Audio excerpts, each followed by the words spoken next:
Good morning বন্ধুরা, তোমার সবাই কেমন আছো? আমি তো খুব ভালো আছি।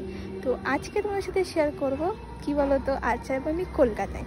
তো আমি অ্যাকচুয়ালি কলকাতায় যাই কোনো না কোনো কাজের জন্য। তো আমার কলকাতায় সচরাচর যাওয়া হয় না, কারণ আমি বড্ড লেজি পারসন, তো সচরাচর বেরোই না গরমকালে।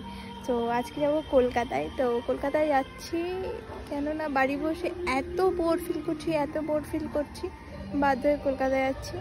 তো তোমরা চলো আমার সাথে। তো আমরা পেরিয়ে গিয়ে আমাদের ফার্স্ট ডেস্টিনেশন ছিল হচ্ছে মহারানী রেস্টুরেন্ট। তো আমরা ওখান থেকে কিছু নিয়ে নিলাম, নিলাম হাক্কা নুডলস নিলাম আর বিরিয়ানি নিলাম। তো দুজন মিলে খেয়ে নিলাম। খেয়ে নেওয়ার পরে আমরা যখন বাড়ির দিকে ফিরছিলাম তখন দেখলাম যে কত মিছিল বেরিয়েছে। প্রায় 1-1.5 ঘন্টা মতো আমরা ওখানেই স্টিল নাও দাঁড়িয়েছিলাম, এত ভিড়। তো কোনোরকম ভিড়টা কেটে আমরা বাড়ির দিকে রওনা দিলাম। যাই বলো না কেন, বাড়িতে থাকার সুখ আর বাইরে ঘোরার সুখের মধ্যে আকাশ পাতাল ডিফারেন্স। Bye bye.